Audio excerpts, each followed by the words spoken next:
En este curso de dirección jurídica de la empresa, dirección legal de la empresa organizado por el Centro Iberoamericano de Formación Legal. Y el tema en cuestión es algo sumamente interesante y que ustedes también como directores deben conocer, que es la cuestión de la gestión del talento humano, el capital intelectual y también el knowledge management o gestión del conocimiento. La temática es sumamente interesante porque he partido de 10 premisas que las voy a desarrollar a continuación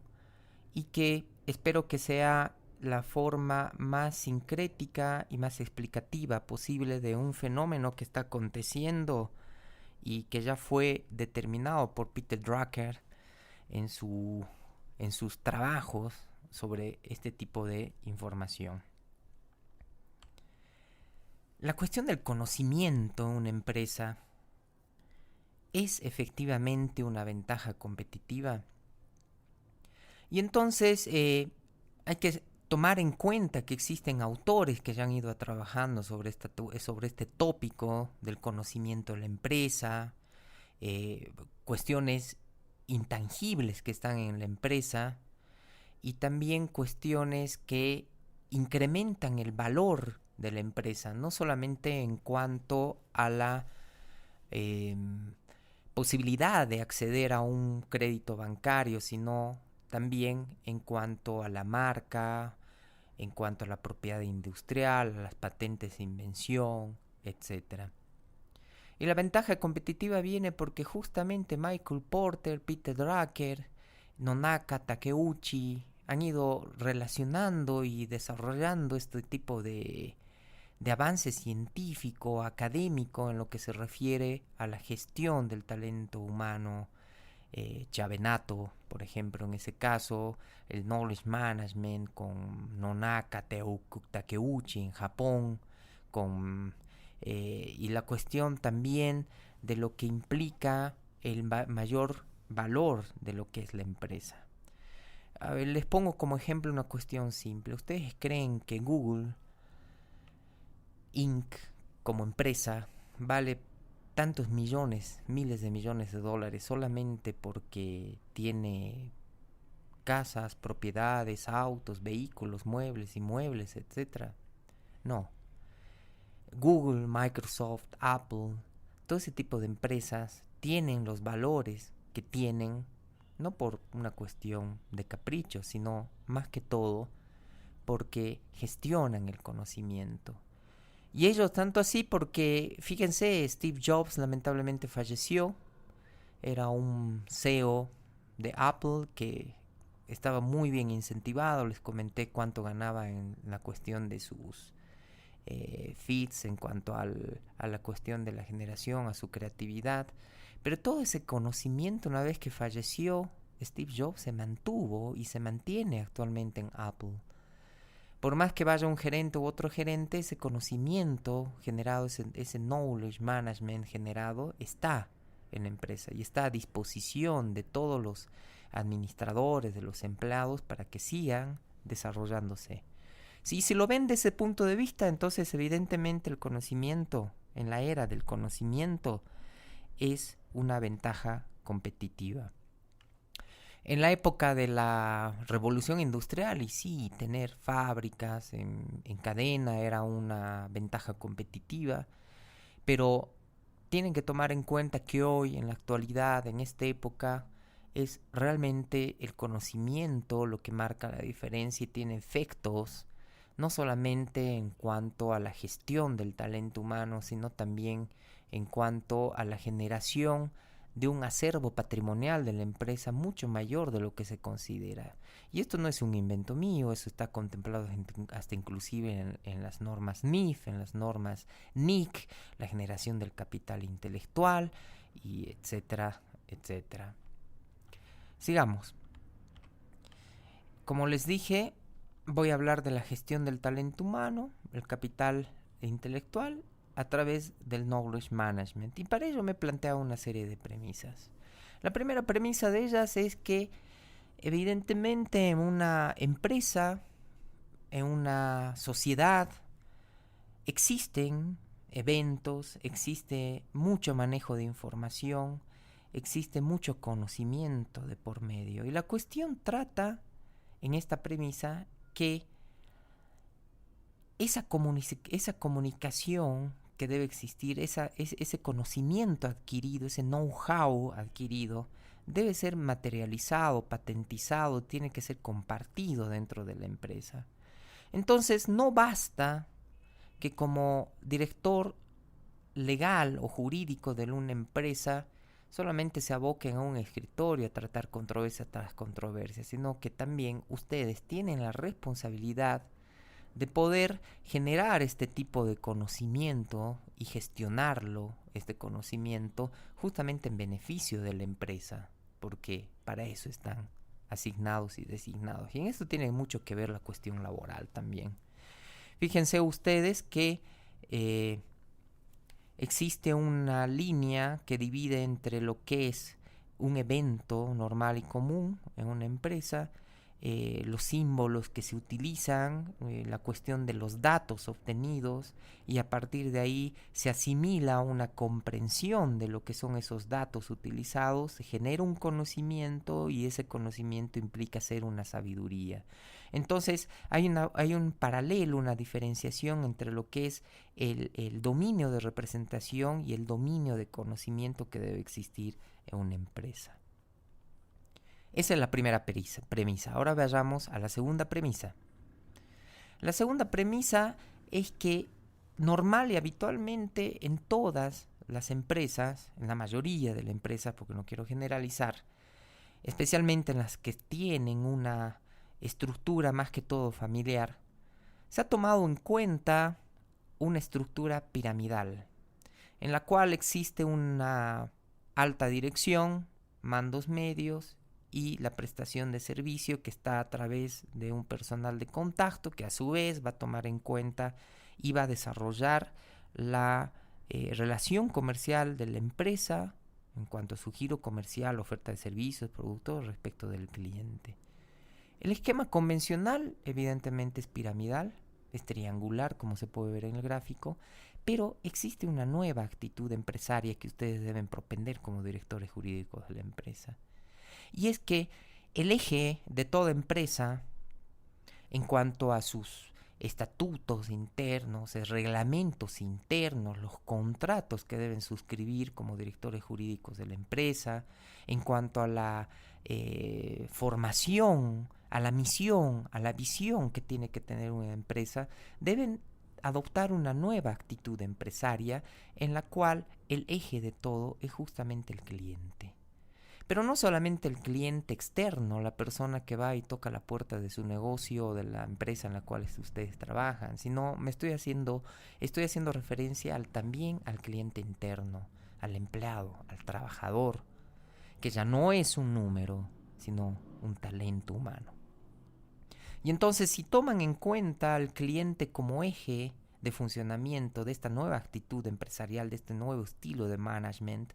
entonces pueden tomar en cuenta que gira alrededor de esto sistemas que propenden a su formación, sistemas que hacen que exista una conexión educativa, hay una interrelación entre la administración, dirección, contabilidad, comunicación en imagen, etcétera, que ha sido desarrollado por distintos autores en el tema, ¿no? También acá gira, por supuesto, la cuestión del compromiso organizacional, y un tema sumamente importante, a mi modo de ver, es la cuestión del marketing interno.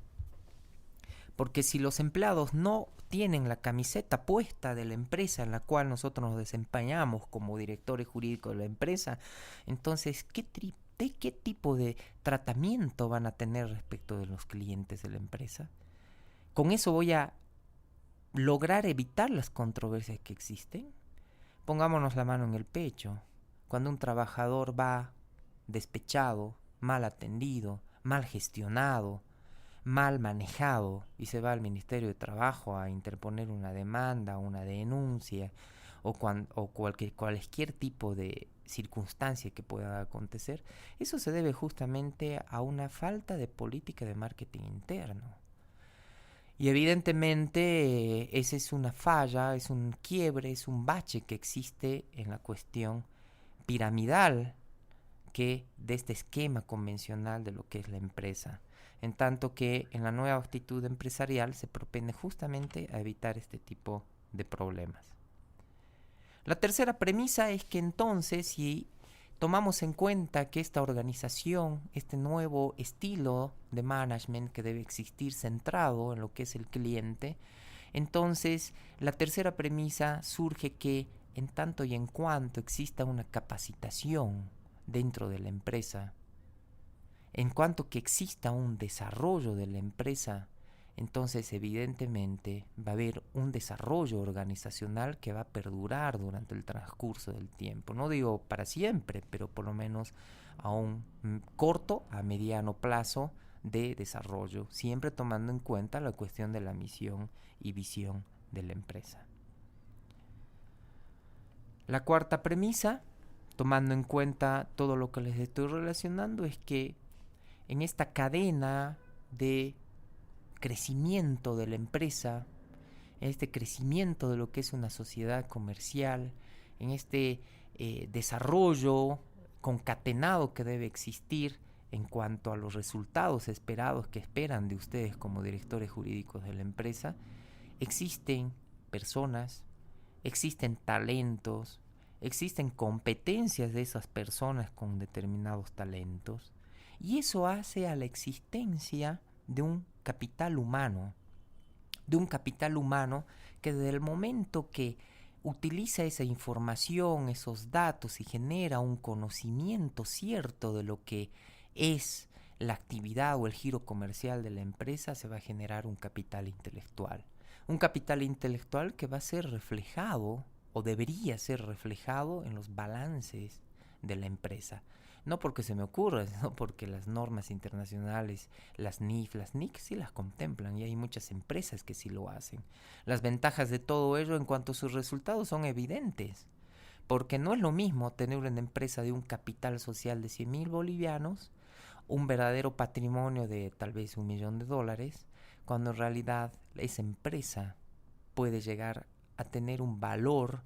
mucho más superior de lo que realmente es, porque la marca vale, las patentes valen, la propiedad industrial vale, los talentos humanos que la integran, que están debidamente capacitados, valen, porque no es lo mismo tener un empleado simple que tener un profesional al cual se le tiene un doctorado, una maestría, porque eso incrementa obviamente los resultados de la empresa. En cuanto a la quinta premisa, hay que establecer entonces que efectivamente la gestión del conocimiento o el knowledge management está circundado por tres enfoques claramente establecidos. Primero, en la pirámide, el enfoque humano. Una empresa es una empresa porque realmente los empleados, los talentos humanos que la integran son la cúspide de esa pirámide. Por otro lado, tenemos un enfoque organizacional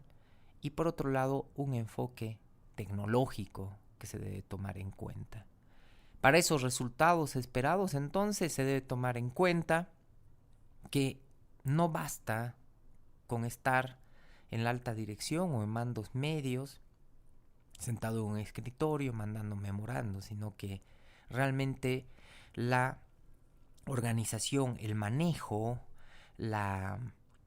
organización legal que ustedes deben disponer como directores jurídicos de la empresa es justamente propender este tipo de enfoques organizacionales para la gestión del conocimiento. ¿Y cómo lo van a implementar? Y no necesariamente hablando por teléfono, whatsappeando o tomándose un café en la empresa, sino más que todo estableciendo procedimientos legales que justamente propendan este tipo de circunstancias o enfoques que les estoy haciendo mención. La sexta premisa que les voy a referir es lo que realmente aconteció desde los años 70, 80 y 90 a la fecha. El modelo de la vinculación de las empresas estaban vinculadas algunas con las universidades y con el Estado. Era una cuestión, digamos, aleatoria, separada. No necesariamente hay empresas hoy actualmente que estén efectivamente vinculadas con el Estado, con las universidades, pero a partir de el modelo de vinculación de la década de los años 80, las empresas se fueron efectivamente vinculando entre el Estado, las universidades, la empresa, etcétera, etcétera, pero más que todo en aquellas economías capitalistas, porque se toma en cuenta que la empresa efectivamente implica el desarrollo, el crecimiento de toda una sociedad, genera empleos, genera una serie de tipos de conocimientos, hace al Estado mucho más competitivo y lógicamente todo este tipo de vinculación se ha ido desarrollando más que todo en los países avanzados, ¿no? No hay empresas que no estén vinculadas con universidades, ni tampoco universidades que no estén vinculadas con empresas. Y a raíz de eso es que eh, a partir de los años 90 existió un cambio, un paradigma de vinculación en la cual se dejó de mirar empresas, universidades y Estado,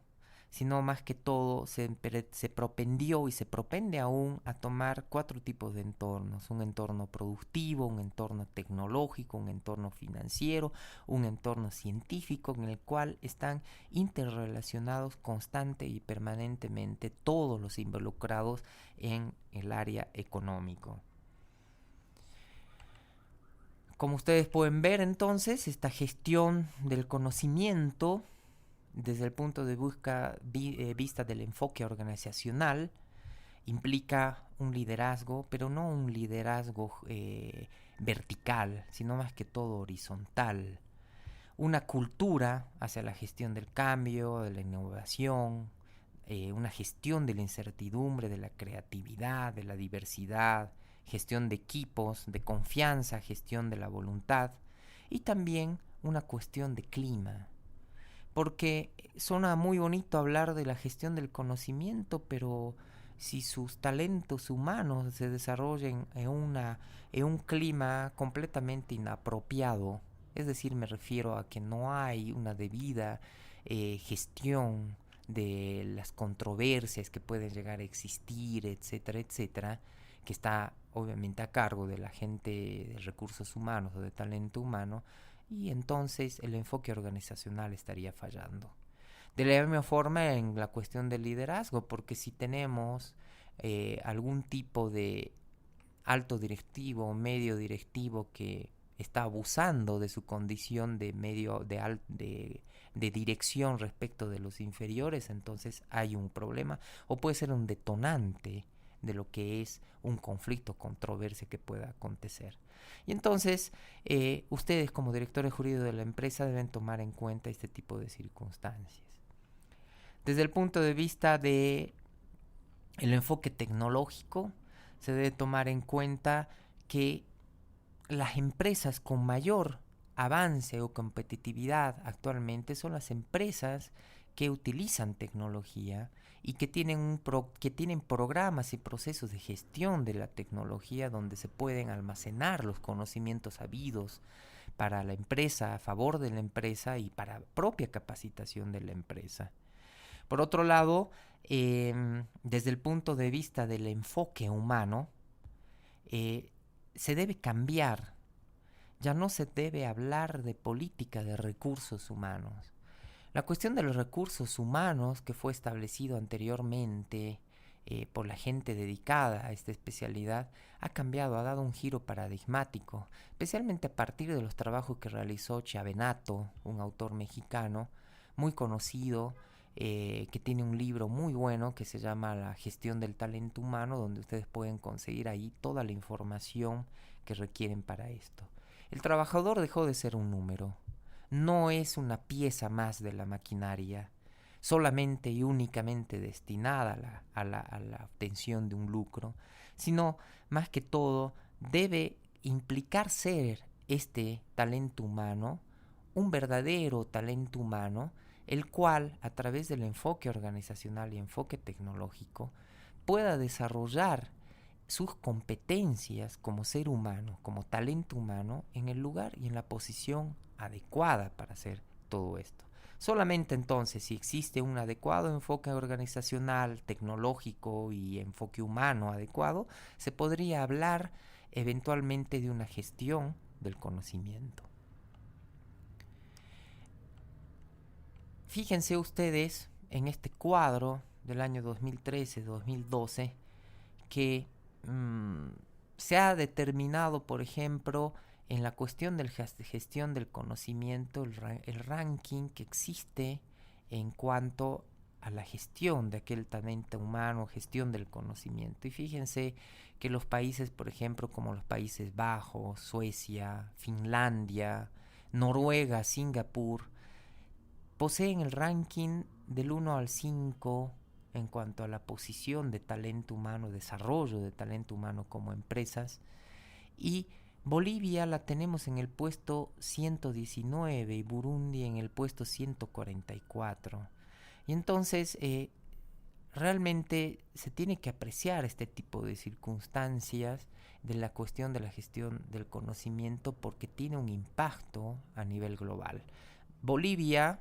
no es un país suelto en el corazón de Centroamérica, no es un país que debe vivir única y exclusivamente del altiplano, del valle, de los llanos, ni tampoco debe vivir como un único estado plurinacional dedicado únicamente a su propia cultura, sino que debe mirar un poco más allá, más afuera y subirse a esta nueva perspectiva o cultura organizacional que existe de forma global. En Japón existió una cuestión muy paradigmática, una empresa japonesa que tuvo la idea de generar algún tipo de concepción o una fábrica o una máquina casera que produzca los mejores panes caseros de la forma más rápida posible y sencilla que pueda hacerlo todo esto. Y entonces esta empresa envió a uno de sus desarrolladores a trabajar a la mejor panadería de Japón. Y obviamente trabajó ahí, vio cómo se hacía el pan, cómo era la cadena de producción, y a partir de su regreso a la empresa que le había encomendado, porque tenían que desarrollar un producto, fueron estableciendo los productos, los procesos, los sistemas, qué era lo que necesitaba, cuál era la necesidad y cuánto era todo esto, y se generó un conocimiento tangible para el desarrollo de esto, y fue así que se desarrolló un horno de pan justamente para poder ser comercializado a nivel global y también en Japón. Entonces pareciera anecdótico toda esta situación del horno de pan, pero estos autores, Nonaka y Takeuchi, estudiaron a partir del proceso de mejora continua de Benning, a partir de del cese o de la paz obtenida concluida la Segunda Guerra Mundial, cuando Japón ya dimitió de su carácter bélico en la Segunda Guerra Mundial, y a raíz de los trabajos de Benning, estos personajes académicos, autores, Nonaka a la derecha y Takeuchi a la izquierda, justamente tomando el modelo de lo que es el hornito de pan que se desarrolló, establecieron y desarrollaron su nueva teoría del knowledge management para la gestión del conocimiento. Y entonces ahí surge la cuestión de la séptima premisa. Nonaka y Takeuchi, en sus trabajos que fueron desarrollaron una cuestión que es sumamente interesante para que exista una gestión del conocimiento en la empresa. Establecieron que existían conocimientos explícitos y tácitos. Y entonces creían que existía un avance competitivo en la empresa cuando entre empleados, en el comportamiento de la empresa, existía una socialización del conocimiento. Y que una vez que se socializaba un determinado conocimiento, se lo exteriorizaba en un grupo determinado. Y a su vez ese grupo determinado podía combinar esos conocimientos habidos, y una vez que estaban combinados se podía internalizar en cada uno de los individuos. Entonces el conocimiento de la empresa y la capacitación de la empresa implicaba ser no solamente individual, sino también de grupo, de organización y también de comportamiento, de conducta organizacional. Todo esto del estudio que realizaron Nonaka y Takeuchi se resume en un acrónimo que se llama SECI, SECI, que implica socializar, exteriorizar, combinar e internalizar dicho conocimiento. Pero no es un círculo cerrado, sino que muy al contrario se trata de una cuestión piramidal, circular, centrípeta y centrífuga hacia el resto de la organización. Y si se toma en cuenta todo este tipo de circunstancias de gestión del conocimiento, es válido y es vigente, y Porter habla del tema. Ser una empresa, a veces con una serie de competencias que pueden ir por precio, por otro tipo de estrategia competitiva, no necesariamente implica que se tiene que encerrar a sí misma la empresa, sino muy al contrario, tiene que poder socializar, tiene que exteriorizar, combinar, internalizar en un proceso espiralado de conocimiento, no solamente en la propia empresa, sino también con los proveedores, ¿por qué no con los competidores, con las comunidades locales, con el gobierno, la universidad y también con el usuario, con el cliente que utiliza todo ese tipo de información? Así pues, como octava premisa, se puede establecer que la cuestión del conocimiento organizacional, de la gestión del conocimiento, efectivamente se da de forma espiralada, se tiene que dar de forma espiralada y se tiene que dar en un contexto que Nonaka y Takeuchi hablan, el entorno va, que el entorno va implica que tiene que haber lugares donde se imparta conocimiento en la organización para que esta organización pueda ser más competitiva. La novena premisa es que para la efectividad de una organización se tiene que tomar en cuenta dos cuestiones claves. Primero, la capacidad de conocimiento en cuanto a infraestructura y la capacidad de conocimiento en cuanto al conocimiento en sí mismo. Si estamos hablando de infraestructura, necesitamos de tecnología, de una estructura y de un cambio de cultura para poder materializarla. Y finalmente, si estamos hablando de procesos o de capacidad, estamos hablando de adquisición, conversión, aplicación y protección de esos conocimientos. Eso quiere decir, estimados colegas, eventuales directores o que ya son directores jurídicos de la empresa, es que todo conocimiento debe ser tangibilizado, forma parte del patrimonio, del acervo de la empresa, ya sea tangible o intangible, y lógicamente ustedes deben poder registrarlo, ya sea como marca, como patente de invención o como propiedad industrial, etcétera, en cuanto a la gestión del conocimiento. Y cuando estamos hablando de la gestión del conocimiento en cuanto a infraestructura o competitividad, existen varias, se podría decir, estrategias competitivas en esta materia. Primero, una estrategia competitiva de la codificación y otra estrategia competitiva de la personalización. Esto se resume a la siguiente estrategia. Una cosa es compartir el conocimiento entre partes, es decir, convoco yo como director legal de la empresa a mis dependientes y les explico, por ejemplo, cómo es el arbitraje, cómo deben hacer el trámite en arbitraje, o en la CAINCO, o en la Cámara de Comercio, o en la CADECO. Pero otra cosa es distinta cuando yo codifico ese conocimiento y pongo en servicio de esa persona dicho documento debidamente desarrollado, codificado para que pueda ser utilizado. Lo mismo pasa con el modelo económico, con la información de tecnología, la cuestión de los recursos humanos, para que puedan tomar en cuenta cuáles son las estrategias que se utilizan a nivel global. Un ejemplo, por ejemplo, de personalización en la cual se transmite el conocimiento persona a persona es McKinsey & Company, Bain & Company, que utilizan todo el conocimiento para poder hacer las auditorías y etcétera de la forma más rápida, compartiendo conocimientos peer-to-peer, o sea, persona per persona. Otro estilo de poder gestionar el conocimiento es la cuestión de la codificación, en la cual, por ejemplo, utiliza Andersen Consulting y Ernst Young, en la cual tienen codificados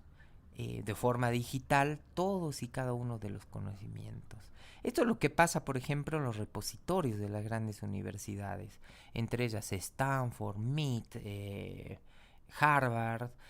universidades europeas, por ejemplo, de Leiden, universidades de Ámsterdam, universidades de Londres, universidades, por ejemplo, de Madrid, el repositorio, por ejemplo, de la Universidad Complutense de Madrid en materia de derechos es espectacular porque justamente